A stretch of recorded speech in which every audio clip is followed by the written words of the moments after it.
Muy buenas! Já diria o filósofo Sócrates, conhece-te a ti mesmo. Uma frase já tão antiga quanto a própria humanidade, né? Conhecer-se a si mesmo parece uma tarefa simples para algumas pessoas, talvez até desnecessário, mas o autoconhecimento, ele realmente te ajuda a perceber o mundo à sua volta, né? Quanto mais a gente se conhece, melhora as nossas relações humanas. E aí eu decidi trazer aqui para o episódio 3 da série Mulheres que Tecem, uma especialista no assunto, Fábia Monteiro, especialista em liderança, num processo de autoconhecimento, forma outros líderes também, e a gente vai bater um papo sobre esse tema. E o que tem a ver liderança com autoconhecimento e língua espanhola para negócios? Tudo a ver, né? Tudo a ver que quando a gente aprende um outro idioma, a gente se relaciona com outras culturas. E aí a gente tem mais oportunidades ainda de fazer um mergulho dentro da nossa própria identidade, da nossa cultura e como essas relações que a gente cria, né, ao longo da nossa vida, como ela afeta a nossa própria percepção, tá bom? Vou chamar aqui a Fábia já mandou. Nessa manhã, quem tá esperando o almoço, se liga aí que a gente vai bater um papo sobre a liderança. Buenos días! ¡Ay, buenos días! ¿Qué tal estás? Estoy bien, gracias. ¡Qué bueno! Muchas gracias, Fábia, por estar aqui. Deus me livre. Meu espanhol macarrônico. Tá ótimo. Ó, o espanhol macarrônico é bom porque se comunica super bem na Argentina, que na Argentina eles falam espanhol com sotaque italiano. Verdade, tá tudo certo. Verdade. Tudo bom, Fábia? Tudo Obrigada ótimo. por ter aceitado o convite. Eu que agradeço. Sempre muito bom bater papo com você aqui. Muito bom, adoro esse tema e nos últimos meses eu tenho me apaixonado cada vez mais. Então, Fábia, para quem não te conhece, né, quem está chegando aqui pela primeira vez, do seu perfil no meu, se apresenta aí para o pessoal o que você faz e como você pode ajudar o pessoal aí nesse tema de liderança. Bom, eu sou especialista em desenvolvimento humano, estou aí no mundo corporativo, depois eu vou contar, né, minha história mais tarde, aí no mundo corporativo há 26 anos, mais de 26 anos, sendo mais ou menos os últimos 10 em cargos de liderança, e quando eu comecei lá, eu passei com 23 anos, 1 ano de cargo de liderança, e aí sempre estudei muito, assim, desde 2014, né, os últimos 7 anos me dedicando a essa questão de desenvolvimento humano, e aí juntei duas grandes paixões, porque eu sou apaixonada por liderar, eu sou apaixonada por gente, e quanto mais eu me aprofundava no meu conhecimento, né, no meu autoconhecimento, eu vi quanto isso poderia impactar a vida de outras pessoas. E não deixar que esses novos líderes que cheguem aí se sintam tão sozinhos e tão perdidos quando eu me senti a primeira vez que eu sentei lá na cadeirinha, que eu não tinha ninguém para me dizer o que eu fazia naquela hora, entendeu? Sentei e agora? Faço como? Então, a minha missão é ajudar essa liderança nova que está chegando aí, ou que assumiu a liderança há pouco tempo, ou que já sabe que quer um cargo de líder e já quer se preparar. Porque eu acredito de toda certeza que liderar é uma missão, é muito mais do que qualquer outra coisa, uma missão. A gente não é educado, ensinado na escola formal, né? Não é tratado esse tema. E uma das coisas que você fala, que eu acho sensacional, é que a gente é líder, a gente lidera em vários momentos da nossa vida e a gente não se dá conta. A palavra liderança ainda está muito associada ao corporativo, né? E a cargos geralmente de chefia, né? E as pessoas às vezes até confundem o que é ser chefe, o que é ser líder. E é muito interessante a gente pensar, e você fala muito da liderança de si mesmo, né? O quanto é importante a gente...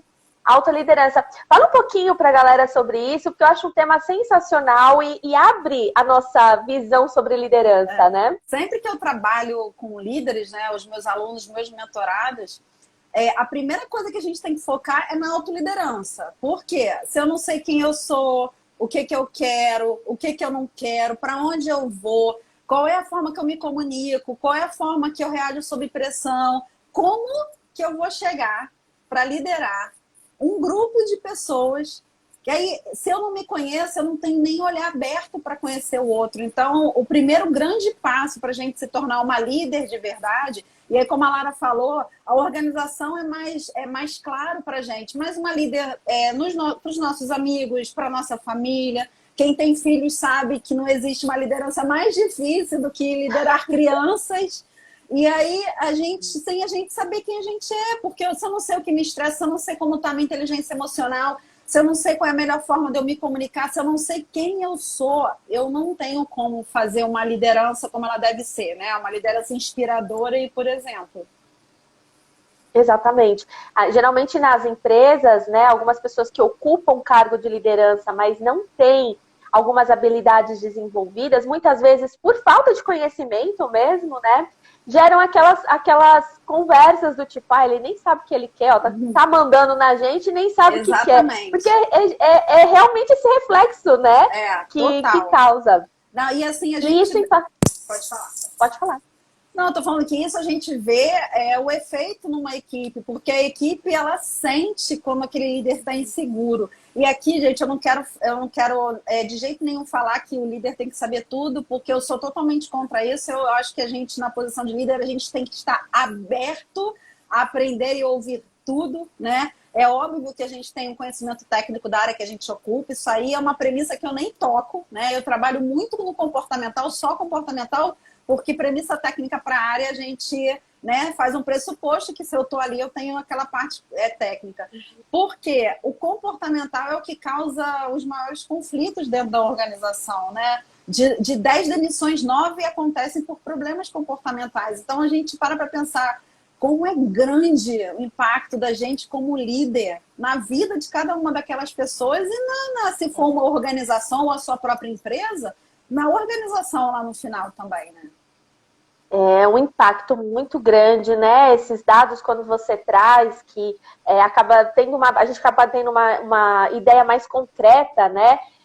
E as pessoas não têm essa percepção do quanto, às vezes, o tom de voz, a maneira de olhar ou não olhar, e a postura, né, Fábia? Porque não é só as decisões que a gente toma pela ou com a equipe, mas aquelas que a gente também ignora, né? Exatamente. Então, quanto é importante a gente ter a consciência, porque a vida, não só a carreira, né?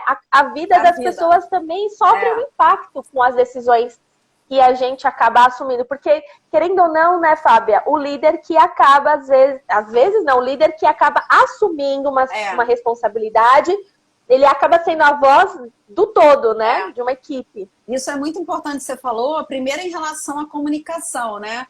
A comunicação, as palavras que a gente fala são só 7% da comunicação. 38% vem do tom de voz e 55% da sua postura corporal. Então, quando você está ali no meio da equipe para decidir ou com os seus líderes para passar uma decisão, apresentar alguma coisa, não é só o que você fala, é o conjunto, né? Eu já vi muitas pessoas falando coisas e o corpo dizia a outra totalmente diferente. Então, quando a gente aprende a se comunicar na liderança, não é só o que eu falar, a hora de falar, a forma de falar. Meu corpo está dizendo isso, a minha postura, meu tom de voz está adequado. E aí, isso é um grande desafio, né? E a equipe, gente, as pessoas são muito inteligentes, elas percebem se você está mentindo, se você está forçando uma situação, se você está sendo alguém que você não é, né? E aí, chega nessa parte, você falou da representação do líder, que é uma outra coisa que eu acho muito importante, né? O líder, ele é o culpado, a culpa é sempre dele se der errado e o mérito é sempre da equipe. Eu acho que isso é uma das coisas mais difíceis que eu vejo de dificuldade, né? De uma pessoa que está aprendendo ainda, tipo, não ter aquela primeira reação de falar quem foi que fez isso errado. E entender que se deu errado alguma coisa, ele fez errado, porque ele é o líder daquela equipe. Ou ele delegou errado, ou ele falou errado, ou ele não prestou atenção no processo, né? E quando o mérito vem, o mérito é da equipe. Então, eu acho que é uma das coisas assim, mais importantes, que mais causam impacto na equipe e que são a que é menos feita. Uhum. E isso impacta também na liderança, né? Totalmente, totalmente. A questão da pressão, né? Exatamente. E da responsabilidade. Porque a gente na liderança, a gente funciona como uma peneira. Não dá para receber tudo e passar direto para quem está embaixo. A gente precisa fazer um filtro. Por quê? O nosso papel também é esse. Eu preciso passar para a equipe o que precisa ser feito, mas eu tenho que filtrar. não é questão de poupar, é porque eles precisam estar bem para fazerem o que precisa ser feito. E eu, na minha posição de líder, eu tenho que peneirar o que foi dito, né? Porque a gente sabe que palavras, dependendo do momento, vêm cheias de outras coisas daquela pessoa que está te dizendo. Se ela está estressada, se ela não está bem, ela carrega, e você tem que ter uma inteligência emocional de filtrar o que não é necessário e passar o que é importante, né? É muito rápido isso, muito. né? E quando a gente fala da liderança, quem trabalha, por exemplo, em multinacional e que lida com a liderança, uma equipe em outro idioma, imagina como que você tem que se observar e observar as pessoas o tempo todo, né? É um exercício a mais, né? É um passo a mais. Estava falando sobre a questão da linguagem não corporal, né? A gente entra no mérito das culturas. O espanhol, por exemplo, tem um tom de voz culturalmente mais alto, mais forte, aquela coisa meio que parece que ele está mandando. E aí, se você tem uma sensibilidade um pouco maior, no sentido, ai meu Deus, está gritando comigo, isso pode afetar no seu desempenho também, né? Então, entender a parte cultural ajuda de você falar, não, peraí, vou filtrar, ele não está gritando comigo, faz parte da cultura dele, né? Não, essa coisa de você entender, eu posso falar isso bem, né? Porque minha filha é filha de espanhola, tem cidadania espanhola, então eu tô acostumada a conviver e é exatamente isso que você fala. Mas se a gente pegar isso tudo e trazer para o mundo que a gente vive, ontem eu estava ouvindo uma pessoa falar e ela falou uma coisa que eu super concordo. Uma atitude é só uma atitude. O que você traz junto com ela, tem coisas que são seus vieses, é o viés da pessoa que está falando, é o viés que está ali. Então, assim, esses microsegundos que você pega aquilo dali e analisa, isso não é necessariamente contra mim, isso é uma questão da pessoa e você ajusta a sua inteligência emocional para lidar com aquilo que está acontecendo de forma muito clara e objetiva. Isso é muito importante para um líder, né? Para tudo, é para não deixar outras pessoas passarem do limite, né? E a gente entra aí na assédio moral, que é muito forte. Eu passei muito por isso aí um tempo da minha vida, então a gente precisa aprimorar muito essa questão do raciocínio lógico com a inteligência emocional, sabe? Isso é ótimo que você fala, porque uma coisa é a cultura que a gente pode identificar e respeitar, mas se posicionar, né, Fábio? Isso, que você sempre fala. A gente tem que ter uma postura e falar o que eu quero para minha vida e para minha carreira e como que eu posso mostrar isso para o outro de uma maneira clara e objetiva, sem perder o respeito, né? Então é isso. A pessoa fala mais alto, ok, mas sem ultrapassar os limites e sem a gente falar, é assim mesmo, fala alto, grita, xinga. Não, calma, peraí. Você pode ter a sua cultura, mas peraí que eu tenho a minha cultura também e eu tenho também os meus valores e assim não funciona comigo, né? Então vamos ajustar. É isso que é interessante também, isso né? Tá muito ligado ao autoconhecimento, porque quando eu sei até onde é meu limite, eu falo, não, até aqui tudo bem, depois daqui não mais, eu aprendo a me posicionar, e aí, gente, se posicionar não é sair falando o que vem na boca, não, é se posicionar com inteligência emocional, educação ao outro, por mais que você não concorde, porque a gente não tem que se igualar ao que o outro é, né? Igual aquele provérbio do sapo atravessando com o escorpião, toma um monte de picada e pergunta por que ele tá levando, ele fala porque eu não sou ele, eu não quero pegar para mim, se ele é ruim, isso é problema dele, a minha essência não é essa. Então, dentro da nossa essência, a gente realmente se posicionar, a gente realmente tem uma postura de entender, não, isso aqui é cultural, faz parte aqui, eu vou dar um desconto, ou quando isso ultrapassa meios e se colocar, né? Eu aprendi isso a duras penas, né? Porque na minha última posição como líder, trabalhando predominantemente com homens. E aí, no começo, foi bem difícil, né? Porque eu tive que brigar para ser respeitada, eu tive que ter uma liderança mais masculina mesmo, me colocar de forma mais forte. O bom que eu aprendi, isso me deu uma casca, né? Eu transformei minha liderança ali. Mas a gente ainda se depara muito com isso, muito com isso. Ai, conta um pouquinho dessa sua experiência, que eu acho muito interessante, porque falando aí de, como eu falo, basicamente com mulheres, né, e que muitas vezes fazem parte de equipes exclusivamente ou predominantemente masculinas, a gente acaba tendo que dar uma engrossada na voz, como a gente brinca, né, para conseguir se posicionar, porque os homens têm características diferentes das mulheres, E a gente ainda precisa muito, né, entender como que funcionam essas habilidades masculinas e eles também, as femininas, para a gente crescer junto. Conta um pouco dessa sua experiência, como que foi liderar ou trabalhar junto com outros homens, Então, enfim, de como que isso pode inspirar outras mulheres. eu trabalhei muitos anos na Vale, né? Fiquei lá 11 anos e lá foi onde eu tive a minha primeira experiência de liderança com 23 anos, muito nova, mas lá eu tive, assim, muitas... não é sorte, mas eu acho que foi um conjunto de fatores. Eu tinha um líder que era inspirador, foi o primeiro grande líder da minha vida, e a minha equipe eram meus colegas, e a gente tinha um clima muito bom. Então, eu fui abraçada e acolhida. Então, não foi uma liderança que foi difícil para mim. Quando eu vim assumir esse meu último cargo de liderança nessa empresa pública aí que eu passei os últimos 10 anos, né? Fiquei lá de 2010 até 2019. Eu fiquei um ano, com um ano eu já fui convidada para assumir uma posição de liderança. E aí, gente, isso criou um mal-estar dentro da organização, porque quem eu era, tinha acabado de chegar, e próprias mulheres, né? Que é isso, eu acho que mais me dói, são as próprias mulheres que reduzem as outras mulheres, né? Só pode estar aqui porque saiu com alguém, só pode estar aqui porque fez não sei o quê, né? Se deixar, a gente saiu com todas as pessoas da empresa.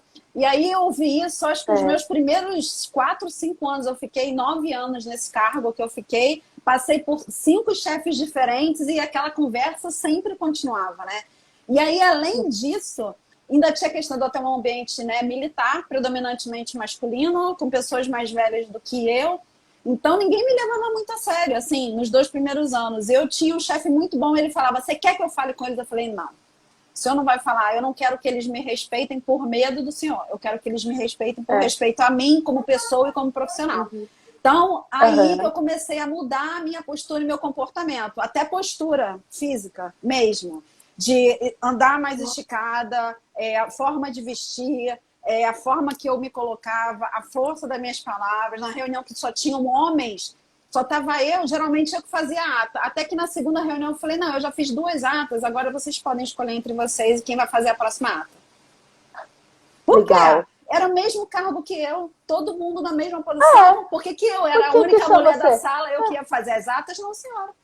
Então, esse tipo de postura foi gerando nos outros, tipo, essa aí não vai ficar aceitando as coisas, essa aí não vai pegar o café no meio da reunião. E aí mudou o olhar das pessoas para mim. E aí eu notei que as pessoas passaram a me entregar o que eu pedia, né? Porque eu fazia gestão estratégica, sem me questionar. E quando isso culminou no dia que eu fui sair de uma galera na minha mesa, não querendo que eu saísse, me agradecendo pelo trabalho, me pedindo desculpas pelas coisas que tinham falado para mim algumas vezes. Que legal. Então, vale a pena, né? Vale a pena você estar nesse caminho, mas eu só consegui fazer isso porque eu comecei a me conhecer. Eu entrei num caminho, né, com a formação de coach em 2014, que isso me deu ferramentas e instrumentos para eu saber quem eu era e o que eu não queria para minha vida. Então, se não fosse isso, eu estaria amargando até hoje, eu acredito, entendeu? Com certeza. Nossa, eu toda vez que eu escuto essa história, eu fico extremamente assim emocionada, feliz, porque eu trabalhando com várias mulheres e vira e mexe a gente acaba conhecendo as histórias delas, ou parte, né, das histórias, e a gente vê muitos abusos ainda, né? Muito. E não é só de ordem sexual, que é a mais grave, mas a moral, né? De as pessoas falarem coisas que você sabe que é mentira, que aquilo não é real, e aquilo afetar a gente profundamente. Então, o processo de autoconhecimento entra muito bem, de a gente conseguir entender o que a gente é e mostrar para o outro, porque isso é uma dificuldade que eu percebo, pelo menos com as mulheres, eu percebo que é muito, muito, muito desafiador para as mulheres se posicionar e falar, meu Deus, o que vão pensar de mim? Não, né? A gente não foi Essa criada para isso, né? A gente não foi criada para isso, gente. Se é para pensar, não é porque nossos pais são ótimos, eles deram pra gente o melhor que eles tinham para dar. Mas conforme o tempo vai passando, eu já criei minha filha diferente, né? Eu e Lara temos filhos mais novinhos da mesma idade, a gente já está criando os meninos para que eles sejam homens bacanas, educados, respeitosos, assim, sabe? Então, a gente vai influenciando nessas gerações, sabe? A nossa postura como mulher é importante. Eu falo muito pro Miguel, você tem a mamãe e 2 irmãs, você tem que tratar as meninas do jeito que você gostaria que a mamãe e as irmãs fossem tratadas. Eu sempre falo isso pra ele, você gostaria que alguém fizesse maldade com as suas irmãs? Ele, não. Eu falei, então, você tem que pensar nisso, tratar suas amiguinhas com muito carinho.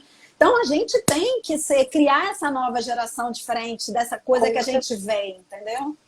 Exatamente. Nós somos as ancestrais dessa nova geração de homens e mulheres que podem fazer diferença, né? A gente tem a responsabilidade, a gente precisa olhar para a situação e tomar para a gente o que eu posso fazer para eu me posicionar e já mudar a minha realidade para melhorar a realidade das futuras gerações, né? E das próximas mulheres e homens que ocuparem esses mesmos cargos, né? Porque se temos hoje uma desigualdade de gênero, por exemplo, nas empresas, um déficit aí muito grande de liderança feminina, o que a gente pode fazer hoje, né? Os seus exemplos são ótimos para mostrar que a gente pode sim e que a gente não precisa abaixar a cabeça, a gente às vezes, né, sente a necessidade de engrossar um pouquinho mais a voz, mas aí ajustar com o nosso jeito de ser, né? E lá, feminino assim, também, emocional. Nem sempre é fácil, né? Eu não sou uma pessoa, naturalmente, meu perfil, eu já fui muito, hoje eu não sou mais, assim, mais emocional, eu sou uma pessoa extremamente objetiva. Essa liderança me transformou, né? Não quer dizer que eu não tenha amor e carinho, a minha equipe é minha equipe, ninguém mexe com eles, se mexer tá mexendo comigo, então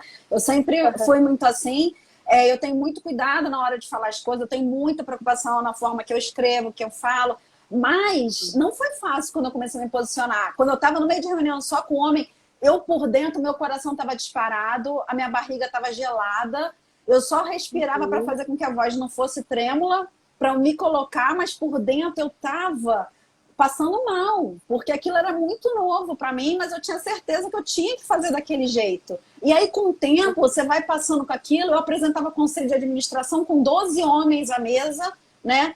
Eram 8 militares e 4 pessoas de Brasília, de outros ministérios, e sempre muito firme, muito objetiva. Mas por quê? O que eu fazia? Outra coisa que homem não se preocupa, me preocupava, eu sempre tive cuidado com a roupa que eu usava. Por quê? Porque eu não queria chamar atenção para minha roupa. Eu queria que prestasse atenção no que eu estava falando. Então, geralmente, eu estava no conselho, eu estava toda de preto. Que eu não queria que ninguém nem prestasse atenção na minha roupa. Isso é uma coisa que a gente ainda tem que fazer, infelizmente. Infelizmente. Eu não acho isso legal, eu não acho isso bacana. É óbvio que cada empresa tem suas regras, né? Eu estava no ambiente militar, então muita coisa lá dentro não era permitida. Mas a gente ainda tem essa preocupação. Eu já cheguei a trocar de roupa em reunião de conselho. E com uma levar a outra, essa roupa está chamando muita atenção. Vou trocar para ninguém prestar atenção na minha roupa, mas prestar atenção em mim. Uma unha mais, né, com uma cor mais chamativa, um batom mais forte. Tudo isso é um cuidado que a gente ainda precisa ter para não afetar aí, né, na maneira da nossa comunicação, porque é comunicação também, né? Inclusive é um dos módulos do curso da Divina Executiva, por conta de todas as reflexões que a gente fez, né, no curso. Eu fiz o curso da Fábia, mentoria da Fábia aí de liderança, e me inspirou muito de mostrar o quanto que a nossa postura física, as roupas, os acessórios influenciam na nossa comunicação, o que a gente diz quando não está dizendo. Olá, né? Eu acho que assim, os grandes problemas que eu vejo dentro das organizações, eles podem ter pequenos nomes, mas o nome geral de 80% deles é comunicação mal feita. Né? Eu falo, eu acho que você entendeu, você não entendeu, não me fala, eu acho que está tudo certo. Quando a gente vai olhar, a confusão está formada, porque alguém delegou, o líder delegou errado. No outro dia eu fui delegar um negócio para estagiária, e aí naquela pressa de entregar um negócio, aí quando eu fui cobrar, você pode me entregar que tem uma reunião? Ai, desculpa, eu não entreguei, eu não sabia que era para entregar essa hora. Eu falei, não. Aí eu parei, não, culpa não é sua. Quando eu deleguei, eu não te falei que eu teria uma reunião 10 horas que eu precisaria da planilha. Pode ficar tranquila, a culpa foi minha. Mas esse discernimento vem de mim, que já estou há muito tempo. Eu tenho que perceber, né, essa agitação que a gente vive, né? Exatamente. Inclusive, às vezes, quando eu tenho alguma atitude assim, do tipo, ai, desculpa, a pessoa fala, nossa, como você é gentil, como você é educada. Eu falo, não, a gente tem que ter a percepção. Exatamente. É também educação e gentileza, mas é muito mais também a percepção, autoconhecimento, a gente saber que a gente falhou na comunicação, né? De não ser objetiva, específica, de fazer, às vezes, as coisas um pouco mais aceleradas, né? Eu sou extremamente acelerada. Pra gente não é óbvio pro outro, né? A gente, nós duas somos pessoas de mentes muito aceleradas, mas quando a gente faz as coisas, a gente precisa entender. Outro dia eu fiz uma reunião com 40 pessoas no Teams e eu tinha que explicar a planilha. E eu ficava o tempo todo, nem todo mundo sou eu, nem todo mundo sou eu. Procurando explicar o negócio, falando devagar e dando um pouco mais de detalhe. Porque depois a gente ia dar apoio e tal, mas para ficar mais claro para todo mundo, eu ficava, nem todo mundo sou eu, nem todo mundo é dedo disque, nem todo mundo é executora. Eu tenho que ter... Então, assim, isso é um trabalho da gente na liderança e no autoconhecimento. Porque se eu não tenho noção que eu sou assim, eu vou continuar sendo assim, não tô nem sabendo quem que eu tô impactando, como é que tá a minha comunicação, entendeu? Que a gente é mais rapidinha, né? As pessoas às vezes vai explicar com muito detalhe. Eu não sei se você, mas você deve ser assim também. Aí fala logo, já entendi. Fala logo. A minha mãe ontem começou a me contar uma história. Eu falei, tá, mãe, já entendi. Agora fala o que aconteceu. Mas a gente também é um exercício, né? Deixar a pessoa contar, porque é o ritmo da pessoa ser mais detalhista. Aqui eu brinco, você falou de filhos, né? É muito engraçado, que eu também tenho o Miguel, né? E aí o Miguel é mais velho e ele é mais acelerado, mas, entendeu? Não precisa nem mandar, ele sabe falar assim, ó, agora é hora de almoçar. Não precisa falar que tem que lavar a mão, que tem que ir no banheiro, enfim, tudo certinho. O Matheus já precisa de um pouco mais de incentivo. Eu falo de incentivo. Então, Matheus, é hora de almoçar. Aí ele olha pra mim, tá bom, ok. Matheus, vamos lá, lavar a mão? Ah, não quero. Vem aqui, aí tem que dar a mão, ir junto. Então eu brinco, eu falo assim, o Miguel espera Miguel e o Matheus vamos, Matheus. Então o tempo inteiro eu tô ali, espera Miguel. O Miguel já tá lá na frente, o Matheus lá atrás e eu no meio tentando gerenciar. Isso aí é uma liderança, né? Uma liderança. Nada mais é do que ser líder. A gente na liderança faz isso o tempo todo. O tempo todo. E não dá para deixar os dois na mesma página, como a gente brinca, porque cada um tem um ritmo, então é muito engraçado. Que geralmente eu tô no meio, o Miguel sempre tá uns passos à frente e o Matheus, mesmo de mão dada, tá uns passos atrás. Então é o tempo todo gerenciando os dois para eles poderem fazer E o que é mais legal? Conforme você vai trabalhando o seu autoconhecimento, que você vai entendendo quem você é, você vai abrir o olho para o outro. Por quê? Se você se conhece, sabe, poxa, eu fico chateada quando isso acontece, eu sinto alegria, então o outro também sente. Ah, eu gosto de me comunicar assim, eu me posiciono assim, o outro também tem suas preferências. Então, quando você está na liderança, eu gosto muito de... Eu estou em reunião às vezes, não estou falando, eu estou lá mesmo no Teams, eu estou observando, né?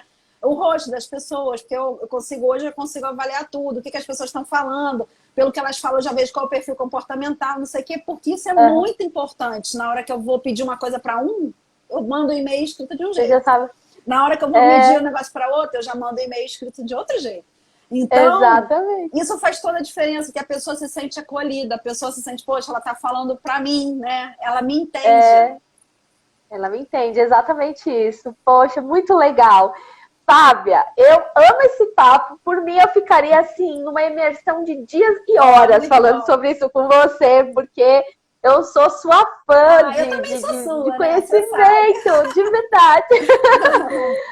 Fala um pouquinho da sua jornada. Você está com uma jornada aí, né? A gente fez essa semana a chave, né? São 4 chaves, aulas pré-gravadas. Cada dia eu estou dando uma chave para ajudar as líderes, né? Meu foco é formar e ajudar mulheres líderes a destravar aquele monte de porta que ainda está fechada, aquela dificuldade.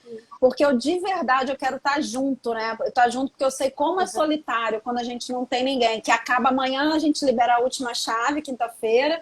E aí vou abrir vagas para o curso, né? O mesmo curso que a Lara fez, vai ser a última turma. Eu não vou mais abrir vaga para esse curso, ele vai acabar nessa última turma. Com um monte de surpresa aí para quem tiver. Ainda dá tempo de entrar lá no grupo, dá para assistir as chaves anteriores com material complementar, mas com foco nessa missão de ajudar as mulheres aí a serem líderes cada vez mais autênticas e inspiradoras. Ai, que incrível! Assistam. E esse processo de autoconhecimento, os exercícios, as reflexões, assistam, isso ajuda muito no processo de autoconhecimento e com certeza ajuda você a ser uma pessoa melhor e aprender as coisas, né? Então eu vejo que a grande dificuldade quando a pessoa fala, eu tô travada no espanhol, na verdade ela tá travada aí nesse olhar para si, né? E esse medo do julgamento, essa vergonha do outro, na verdade tá tudo ali dentro, né? Então, assistam aí a série A Chave da Fábia, que com certeza, eu tenho certeza absoluta que vai ajudar, tem ferramentas aí maravilhosas para te ajudar nesse processo. Fábia, obrigada por ter cedido aí uma parte do seu almoço. Fiquei muito feliz. Muito obrigada e a gente se vê por aí. Beijo. Obrigada mesmo. Muchas gracias. Hasta la próxima. Hasta.